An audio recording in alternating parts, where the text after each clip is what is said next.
Dan saya mengundang Dokter Wina, spesialis gizi klinik. Oh ya, silakan dok. Dokter Wina ini adalah ahli dalam gizi klinik. Dan ya, baik dok, silakan waktunya. Langsung aja. Baik, terima kasih Dokter Trevino untuk kesempatannya dok. Oke, karena sudah siang, ini jam-jam kritis kali ya, ibu-ibu baru makan, terus mulai ngantuk ya. Semoga dalam beberapa menit ke depan kita bisa enak ngomongin tentang nutrisi makanan. Baik, sebelumnya saya memperkenalkan diri lagi, saya Dr. Wina Sinaga, spesialis gizi klinik dari RSCM FKUI. Oke, saya akan mulai dengan siklus kehidupan wanita. Jadi setiap orang nih ya, khususnya kita para wanita-wanita pasti akan mulai dari anak yang bayi baru lahir, kemudian masuk ke usia bayi, balita, anak remaja, sampai usia nanti dewasa muda, kemudian masuk ke dalam usia lanjut, menopause. Di setiap tahapan kehidupan ini pasti ada tantangan masalah kesehatannya sendiri ya ibu-ibu. Jadi pada anak-anak bayi yang baru lahir tentunya butuh makanan supaya bisa tumbuh dengan optimal. Bisa tambah pinter, tambah tinggi, otot-ototnya tambah kuat gitu. Kemudian anak masuk sekolah, nah lebih fokus untuk kecerdasannya. Kita juga pastinya pengen ya anak-anak kita juara di sekolahnya, bisa ngikutin apa yang diajarin oleh bapak-bapak dan ibu-ibu gurunya. Kemudian masuk lagi di dewasa muda, tantangannya ketika mencari pekerjaan, bagaimana bisa berkompetisi dengan rekan-rekan sekerjanya. Setelah lewat usia dewasa muda, masuk ke usia lanjut nih. Nah, mungkin saya melihat ada banyak ibu-ibu di sini yang ada di dalam usia-usia tersebut, yang mungkin tadinya bisa jalan jauh nggak masalah, tapi ini kok mulai sendi-sendinya kaku, kemudian udah mulai penglihatannya berkurang, pendengarannya berkurang, jadi ada beberapa fungsi yang biasanya normal mulai menurun. Nah, tantangan di setiap tahapan kehidupan ini membutuhkan nutrisi yang tepat. Baik, slide berikutnya. Oke, ini adalah gambaran dari tubuh kita ya ibu-ibu semuanya. Jadi tubuh kita itu merupakan apa yang kita makan. Kalau kita makan makanannya yang sehat, yang seger, langsung dari bahan makanan alami, maka tentu saja kita akan sehat. Tapi kalau kita makanannya siap saji, yang cepet aja gitu, biar makannya enak aja gitu, nah itu tentu saja akan beresiko di kemudian hari kesehatan kita akan menurun. Slide berikutnya. Nah, ini adalah prinsip mengenai status nutrisi seimbang untuk mendukung produktivitas. Jadi ibu-ibu boleh menghitung tuh proporsi berat badan terhadap tinggi badan. Ibu-ibu di sini tahu kan ya berat badannya masing-masing dan tinggi badannya kan ya? Tahu, sip. Nah, jadi kalau ada ibu-ibu yang belum tahu tinggi badan berat badan, RSCM punya butuh pengukuran status gizinya. Bahkan kita juga bisa ukur massa lemak, massa otot, dan massa air di botnya RSCM. Jadi supaya tahu bahwa ibu-ibu itu dengan postur tubuhnya, berat badannya, tinggi badannya, massa tulang, massa lemaknya itu udah sehat atau belum, normal atau belum, ya. Oke, kemudian tantangannya di usia dewasa muda dan usia lanjut itu seringkali mengalami obesitas dan kegemukan itu beresiko banyak penyakit.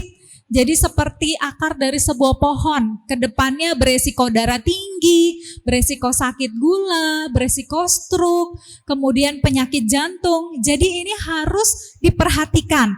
Jadi mulai dari sekarang harus ukur berat badannya itu berkala ibu-ibu ya. Oke, slide berikutnya. Nah, bagaimana makannya yang sehat sih dok untuk mendukung produktivitas? Bisa dilihat ini tuh seperti gambar tumpeng ya ibu-ibu. Kita bisa melihat di dasarnya itu makanan pokok.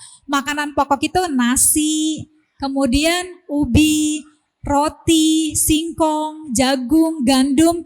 Itu sebaiknya kita makan 3-5 porsi sehari. Kemudian naik sedikit ibu. Nah, naik sedikitnya itu ada lauk pauk, itu ada telur, ayam, Daging, tahu, dan tempe itu 3 sampai 5 porsi. Kemudian di bagian atasnya lagi kita dapat melihat ada sayur-sayuran dan buah-buahan itu 2 sampai 3 porsi sehari. Kemudian yang paling atas ada protein nabati, porsinya 2 sampai 3 porsi. Nah, yang paling ujung dari tumpeng itu adalah gula, garam, lemak. Jadi bahan-bahan makanan yang sedikit saja kita perlukan karena kalau dia banyak kita konsumsi bisa menyebabkan peningkatan resiko penyakit. Di sampingnya kita bisa melihat ada gambar piring. Nah, bagaimana menerjemahkan tumpeng itu ke dalam piring yang sehat? Jadi piring itu seperti sebuah lingkaran kita bagi setengah. Kemudian dari setengah 2/3-nya yang warna ungu kita isi dengan bahan makanan sumber karbohidrat. Ya, itu tadi yang kita sebutkan, ada nasi, kentang, jagung, singkong. Kemudian 1/3 dari setengahnya itu kita isi dengan lauk. The best-nya sih sebenarnya ikan, ibu-ibu. Jadi asam aminonya yang paling baik itu ada di dalam ikan. Diikuti dengan ayam, putih telur, kemudian daging, tempe, dan tahu juga. Oke, dari piring itu setengah berikutnya, 2/3-nya kita harus isi dengan sayur-sayuran. Kemudian 1/3-nya lagi dengan buah-buahan. Oke, ibu-ibu saya mau bertanya nih. Kalau tomat itu sayur atau buah? Sayur atau buah tomat? Yang bilang itu sayur coba angkat tangan. Oke, yang bilang tomat buah? Oke, jawabannya tomat itu sayur, ibu-ibu. Ya, nah kemudian pertanyaan saya lagi nih. Kalau perkedel itu karbohidrat atau protein? Oke, karbohidrat ya Bu ya, perkedel ya. Iya, soalnya sering banget tuh pasien-pasien saya kalau ditanya, Bu, hari ini makannya apa gitu ya? Makan nasi, lauknya apa? Perkedel gitu. Atau bilangnya sambal kentang goreng gitu. Padahal kentang dan perkedel itu karbohidrat ibu-ibu ya. Sepakat ya? Oke, berarti ibu-ibu di sini udah pinter-pinter. Kemudian kita balik lagi tadi ke tomat itu sayur. Kalau terong apa Bu? Buah atau sayur? Sayur, benar. Nah, jadi kenapa itu dikategorikan sayur walaupun bentuknya seperti buah? Karena dia tidak mengandung fruktosa atau gula buah. Begitu ibu-ibu. Jadi dia tidak mengandung energi dari karbohidrat. Nah, pengetahuan ini penting banget dimiliki oleh ibu-ibu supaya bisa menyediakan makanan yang sehat buat anak-anaknya. Jadi memang setiap hari kita harus berikan sayur dan buah untuk anak-anak kita dan untuk keluarga kita di rumah. Baik, slide berikutnya. Oke, ini tadi adalah aneka ragam bahan makanan pokok supaya kita bisa terinformasi. Jadi tidak harus juga makan nasi. Nasi itu bisa diganti dengan kentang, bisa diganti dengan jagung atau dengan singkong. Jadi ibu-ibu bisa kreatif gitu. Kalau misalnya anak-anak di rumah nggak mau makan nasi, boleh kok Bu membuat perkedel. Jadi itu diganti sebagai bahan makanan karbohidratnya. Namun harus dipikirkan lauknya bagaimana. Apakah mau dibuat itu tadi sambal goreng hati? Jadi sambal goreng hati itu udah ada karbohidrat dan udah ada protein dan lemaknya. Itu dari ati ayam itu Ibu ya. Oke. Kemudian slide berikutnya. Nah, jadi untuk kesehatan produktivitas wanita yang kita perlukan lagi adalah tinggi protein. Kita review kembali ibu-ibu ya, bahan makanan sumber protein. Yang pertama ikan. Ibu-ibu di sini makan ikan nggak setiap minggu? Makan ya? Ya. Nah, jadi anjurannya dari American Heart Association atau perkumpulan dokter jantung seluruh dunia, anjuran makan ikan itu 3-5 kali seminggu untuk menjaga kesehatan jantung. Jadi ikannya ini ikan apa saja, ikan air laut tawar boleh, ikan air asin boleh, yang penting bukan ikan asin atau bukan ikan di dalam kalengan atau yang ikan kaleng yang diawetkan, tapi ikan segar. Mau dia ikan kakap, ikan patin, ikan bandeng, ikan kembung boleh ibu-ibu ya. Oke, kemudian sumber protein berikutnya ada telur, khususnya putih telur ibu-ibu. Nah, seringkali kan pasien-pasien di rumah sakit misalnya operasi atau sakit luka itu dianjurkan makan putih telur karena memang putih telur itu tinggi protein, ya. Jadi putih telur ini boleh dijadikan pilihan snack, hanya putih telurnya saja. Kemudian yang berikutnya ada sumber protein nabati. Itu kita tahu ada tempe, ada tahu, kemudian ada kacang-kacangan. Kacang hijau, kacang merah, atau kacang kedelai Jepang atau edamame, itu sumber bahan makanan protein yang nabati. Baik, yang berikutnya. Slide. Oke, nah bahan makanan berikutnya yang harus dikonsumsi oleh setiap perempuan-perempuan supaya sehat itu adalah sayur-sayuran dan buah-buahan. Itu wajib ada 3 kali sehari, di sarapan pagi, makan siang, atau makan malam. Harus ada ibu-ibu ya, sayur dan buah. Kenapa? Karena mengandung multivitamin, mineral, kemudian serat untuk saluran pencernaan. Jadi buat ibu-ibu yang agak susah buang air besarnya, perlu diperhatikan lagi, udah makan buah dalam sehari berapa banyak, udah makan sayur berapa kali dalam sehari. Baik, slide berikutnya. Nah, ini adalah pembagian jadwal makan. Jadi memang kita harus menjadwalkan ibu-ibu kapan kita makan.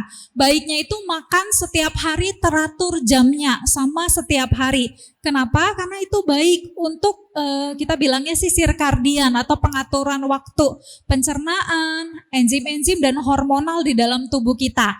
Kita bisa membaginya dalam 3 kali makan besar, seperti biasa sarapan pagi, makan siang, makan malam. Kemudian di tengah-tengahnya itu bisa selingan. Selingan misalnya pagi-pagi jam 9 atau 10, atau di tengah-tengahnya jam 3 atau jam 4. Begitu ibu-ibu ya, jadi porsi kecil-kecil, bentuknya bisa biskuit, bisa buah potong, atau tadi bisa putih telur, atau bisa minum susu, seperti itu. Baik, slide berikutnya. Lagi? Oke, nah tips untuk memilih selingan yang sehat adalah jangan memilih yang instan ibu-ibu ya. Jangan memilih minuman-minuman yang manis ya, atau yang asin, jangan. Nah, jadi pilihlah yang seimbang. Yang seimbang itu kita bisa membaca label makanannya. Bagaimana memilih misalnya satu biskuit dengan biskuit yang lain yang gulanya lebih rendah, natriumnya lebih rendah, tapi proteinnya lebih tinggi dan seratnya lebih tinggi. Begitu. Nah, atau bisa diganti dengan buah potong. Lebih disarankan buah potong itu yang dikunyah kalau ibu-ibu tidak ada masalah dengan gigi geligi, ya, karena mengunyah itu memberikan manfaat untuk kesehatan. Oke, slide berikutnya. Nah, ada pertanyaan, dok, saya mesti minum vitamin nggak sih setiap hari? Baik, dan jadi jawabannya adalah kalau ibu-ibu dalam keadaan sehat, tidak ada masalah kesehatan, tidak perlu minum vitamin.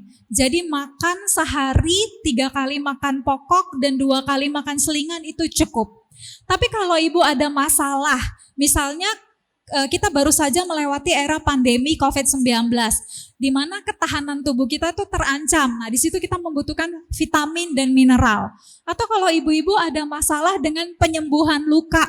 Nah, tentunya dengan semakin usia bertambah, kulit kita kan juga beregenerasi agak lambat ibu-ibu ya. Kalau dulu mah tegores sedikit dibiarin 2-3 hari sembuh. Kok sekarang gak sembuh-sembuh malah makin lebar ya. Butuh dikasih obat, pertama oles-oles kok gak sembuh. Harus minum obat supaya cepat sembuh gitu. Nah, jadi untuk penyembuhan luka ini baru perlu tambahan multivitamin atau mineral. Jadi kalau ada indikasi baru minum multivitamin dan mineral. Kalau ada pemeriksaan misalnya pemeriksaan vitamin D atau pemeriksaan hemoglobinnya rendah, baru membutuhkan suplementasi. Tapi kalau ibu-ibu sehat, hasil pemeriksaannya bagus, normal, dengan makan 3 kali sehari, 2 kali selingan, tapi komposisi seimbang seperti yang tadi kita sudah pelajari itu cukup. Baik, nah jadi kesimpulan hari ini, ya makan gizi seimbang itu dibutuhkan untuk optimalisasi produktivitas kita wanita-wanita. Oh, ada lagi, saya lupa menjelaskan poin terakhir saya. Jadi ada kondisi-kondisi di mana wanita itu membutuhkan suplementasi. Yang pertama yang hamil atau hendak mempersiapkan kehamilan, kemudian yang sudah menopause atau yang vegetarian. Jadi ketiga kelompok ini yang membutuhkan suplementasi. Saya rasa itu saja slide saya. Terima kasih, semoga bermanfaat ibu-ibu semuanya. Baik, kita berikan tepuk tangan lagi yang semangat buat Dr. Wina. Terima kasih Dr. Wina untuk ilmunya. Bapak Ibu silakan, ada yang mau bertanya. Silakan satu, ini dulu Ibu ya.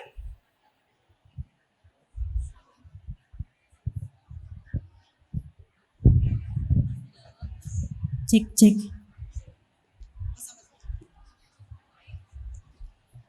Baik, selamat siang dokter. Siang Bu. Mohon izin, saya Fitriana Hidayah dari Komite PPI PRA RSCM dok. Tadi sangat menarik sekali dok, saya ada 2 pertanyaan. Yang pertama terkait dengan setiap episode wanita itu ada tantangannya masing-masing gitu. Termasuk setiap bulannya kita ada siklus menstruasi dok.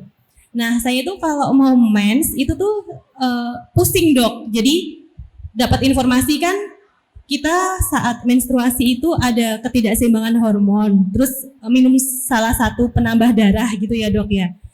Kalau sebelum menstruasi itu minum penambah darah itu tepat atau tidak, atau sebenarnya startnya itu dari kapan? Itu yang pertama dok, karena pernah kontrol ke dokter umum katanya wajar, cuman khawatir aja kok sering pusing sebelum menstruasi. Yang kedua dok, tentang tadi kita sesuai dengan apa yang kita makan gitu. Tadi ke counter RSCM dok, ada pemeriksaan massa tubuh gitu ya. Ternyata BMI-nya tinggi. Nah itu dok, gimana ya dok ya? Kita kan di Jakarta, anak rantau kosan, jadi tinggal swab aja gitu dok. Gimana sih dok tipsnya biar tetap bisa hidup sehat, makanan sehat, tapi mager untuk masak dok? Terima kasih dokter. Baik, izin berdiri dok. Mbak Fitriani ya, dari IPRS RCM. Fitriana Hidayah dari Komite PPI PRA, anti mikroba dok. Oh ya, PPI PRA. Baik, Mbak Fitriani terima kasih untuk pertanyaannya. Yang pertama saya jawab dulu soal pusing-pusing kalau lagi menstruasi.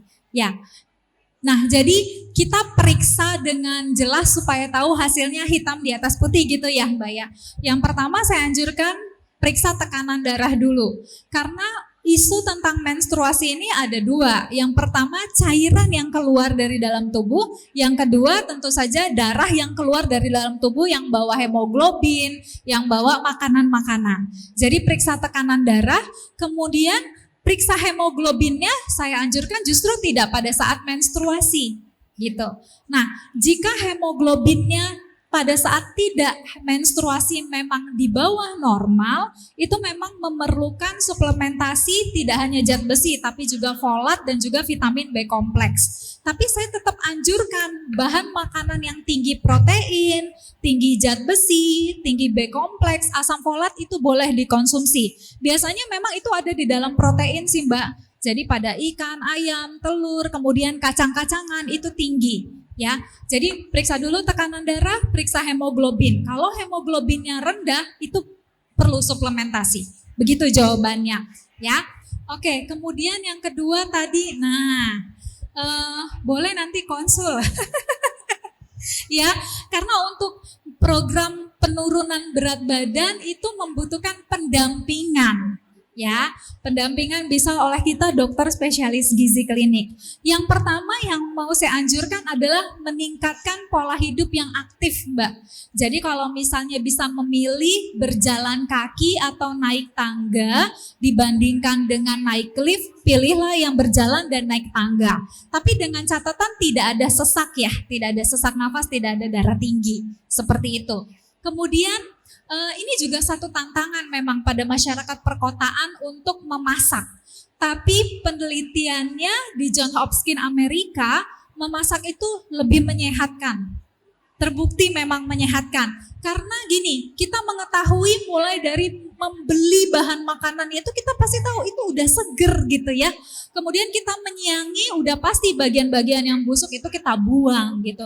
Cucinya juga yang bersih. Dan pada saat makan kita juga mindful, nih makannya jangan banyak nih gitu. Tapi kalau misalnya kita beli udah ngeluarin uang, sayang kalau nggak habis kan. Nah begitu, jadi memang tipsnya adalah menemukan komunitas yang sama sih Mbak gitu. Jadi kayaknya nih sekarang di RSCM perawat-perawat lagi senang ini nih pound stick bareng atau jubah bareng di Kiara kan. Nah itu boleh diikutin, moga-moga nanti kita ada klub masak bareng-bareng. Supaya nanti kita punya resep yang baru, masak bareng-bareng dan bisa dapat menu yang sehat. Gitu ya Mbak Fitriani ya. Moga-moga menjawab. Terima kasih. Terima kasih. Sebelum masuk ke penanya kedua, saya mengundang apoteker Karina Haryadi untuk juga ke depan. Tadi kan sudah ditanya ya, kita sponsor hari ini adalah Kalbe. Siapa sudah lihat standnya Kalbe? Udah lihat standnya Kalbe belum?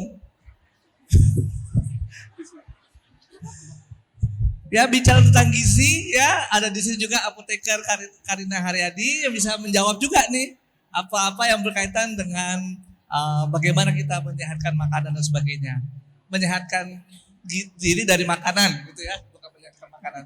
Ibu silakan Bu. Selamat siang dokter. Saya Ibu Rahel, saya mau bertanya tentang gizi. Waktu saya memang ada sakit osteoartritis. Tapi selama ini saya berobat di RCM. Mengenai gizi kita juga udah dirujuk ke gizi beberapa kali gitu ya. Jadi kadang-kadang kita sebagai manusia nggak selalu patuh kepada gizi yang telah dijelaskan sama dokter. Cuman kalau saya di rumah itu pagi-pagi bangun pagi itu minum air hangat 2 gelas. Nanti setelah 45 menit saya minum jus. Habis itu saya makan kue, rotinya itu roti tawar gitu kan. Tapi perut saya ini kan kadang-kadang udah jam 10 udah lapar gitu.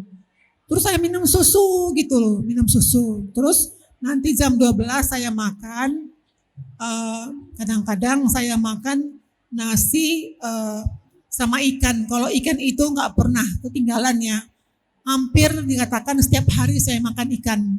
Nah kalau enggak besoknya saya makan telur ayam kampung itu 2 hari sekali gitu. Jadi malam sore saya makan jam 5 terakhir. Nah, kejelekan saya adalah anak saya itu suka bawa makanan pulang dari kantor. Jadi saya suka makan makanan itu. Jadi badan saya nggak bisa kurus-kurus. Itu dokter, terima kasih. Baik, terima kasih. Bu Rahel, pertanyaannya apa Bu? Pertanyaannya, bagaimana supaya kita bisa membuat badan kita itu jangan terlalu pingin makan gitu loh dokter. Itu karena saya udah kan ada satu di sini di Jakarta ini makanan sehat itu ya ada kita beli dari nyonya apa ya. Saya udah langganan itu juga memang cukup mahal ya. Cuman saya makan siang, kalau sore enggak gitu. Jadi ya mungkin tadi yang saya mau tanyakan sama dokter bagaimana caranya supaya saya tidak supaya kuat enggak lapar gitu dok. Terima kasih. Baik, terima kasih Bu Rahel. Nah, jadi untuk setiap program pengaturan nutrisi, apapun tujuannya, mau menurunkan berat badan, mengatasi osteoartritis seperti ibu, atau untuk mengobati sakit gula, diabetes, atau darah tinggi, hipertensi, itu membutuhkan support system ibu-ibu. Jadi kalau boleh pada saat ke rumah sakit, konsultasi dengan dokter ataupun ke dokter gizi, itu bersama dengan keluarga, apakah itu dengan pasangan pasangan atau dengan anak atau dengan orang tua, supaya ada yang mendukung di rumah. Jadi sebenarnya gini Ibu, hidup sehat itu harus kita usahakan. Seperti Ibu membeli makanan yang sehat walaupun agak mahal, itu juga usaha yang harus kita apresiasi gitu. Nah, tapi saya mau bilang bahwa makanan sehat tidak harus selalu mahal. Jadi menyediakan buah potong di atas meja, itu misalnya apel, pir, bengkuang, atau jeruk, itu juga usaha dan tidak terlalu mahal sebagai pengganti makanan-makanan manis yang lain. Nah, catatannya mungkin pada anak-anak Ibu, supaya untuk mewujudkan rasa sayangnya tidak membeli makanan-makanan yang manis atau makanan-makanan yang tinggi lemak. Jadi mungkin yang dibawa adalah makanan-makanan yang sehat. Atau mungkin mengajak olahraga bersama ibu-ibu. Jadi aktivitasnya itu diganti dengan aktivitas yang lebih sehat. Olahraganya juga nggak harus berat-berat, jogging bareng-bareng, ngobrol bareng-bareng, itu menyehatkan. Bagaimana cara menekan nafsu makan? Salah satunya meningkatkan aktivitas fisik dengan meningkatkan olahraga, tapi yang ringan sedang aja. Ibu tidak harus keringatan, tidak harus ngos-ngosan. Begitu Ibu ya. Semangat hidup sehat Ibu. Baik, terima kasih. Jadi tadi kita dengan Dr. Wina sudah diarahkan ya bagaimana nutrisi yang sehat. Tadi juga ada penanya yang menanyakan, waduh nih kalau dalam kondisi orang Jakarta yang sibuk, repot juga mesti masak segala macam. Nah ini Ibu apoteker barangkali bisa memberikan juga tips gitu ya. Barangkali bagaimana produk-produk yang mungkin bisa juga kita gunakan untuk meningkatkan produktivitas. Silakan. Oke, terima kasih untuk pertanyaannya sebelumnya Dok. Selamat siang ibu-ibu semua, salam sehat. Perkenalkan saya Karina, saya dari tim Product Management PT Kalbe yang hari ini akan memperkenalkan gitu ya Pak, produk-produk dari Kalbe apa aja sih yang bisa menjadi pilihan bagi ibu-ibu semua untuk menunjang nutrisi untuk meningkatkan produktivitas. Kalau sambil ibu-ibu boleh lihat di depan juga, jadi kalau dari Kalbe kita punya dua produk, yaitu produk Peptisol dan Entrasoy. Bedanya apa? Kalau untuk Peptisol ini adalah nutrisi tinggi kalori dan protein. Jadi kalau dibandingkan dengan susu-susu pada umumnya, memang kalori dan protein yang terkandung dari Peptisol ini sudah lebih tinggi. Dalam satu sajian sudah mengandung 14 gram. Jadi cocok banget Peptisol digunakan untuk para ibu-ibu di sini yang aktif dan mobilitasnya tinggi juga, yang untuk ibu-ibu senior juga di sini yang membutuhkan kalori tinggi, membutuhkan protein yang tinggi juga untuk mendukung produktivitas. Nah, selain itu Peptisol ini juga bisa digunakan untuk orang-orang yang memang mungkin sedang sakit atau pasca sakit, atau untuk ibu-ibu hamil. Mungkin di sini juga ada ibu-ibu yang sedang hamil gitu ya. Di mana ibu hamil pasti membutuhkan protein yang tinggi. Nah, bisa dilengkapi dengan Peptisol karena sudah mengandung 14 gram per saji jika dibandingkan dengan susu-susu pada umumnya sekitar 8 atau 9 gram biasanya kandungan proteinnya. Sedangkan kalau Peptisol ini sudah jauh lebih tinggi, 14 gram.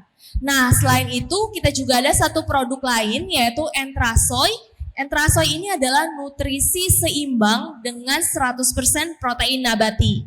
Jadi kalau untuk ibu-ibu di sini mungkin yang alergi terhadap protein hewan ataupun punya intoleransi laktosa bisa menggunakan Entrasoy karena sudah bebas laktosa gitu.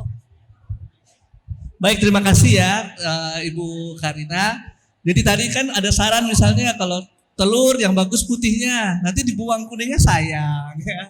Nah ada produk yang lain juga yang bisa membantu ya. Kemudian tadi ada yang untuk alergi juga ya. Ya betul. Mungkin kalau ada satu pertanyaan lagi, satu saja lagi. Habis? Silakan Ibu.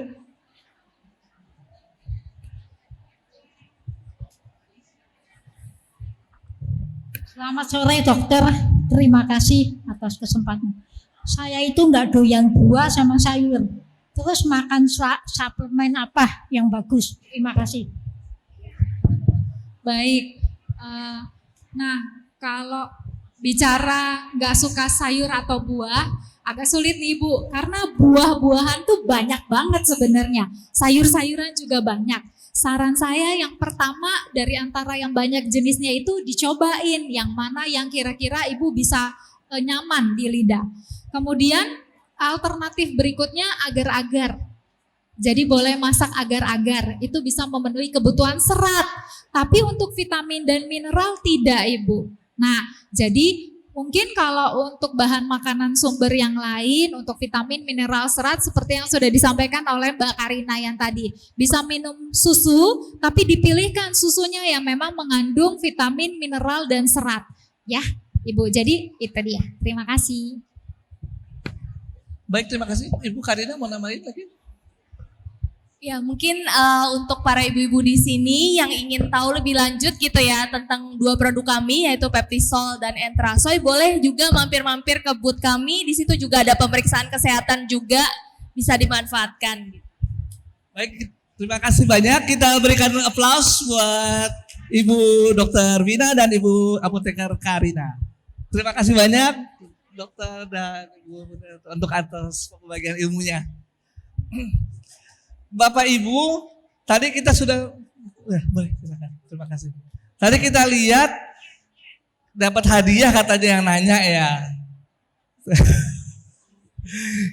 Ada hadiah nggak yang nanya? Ada ya? Ada hadiahnya buat yang nanya.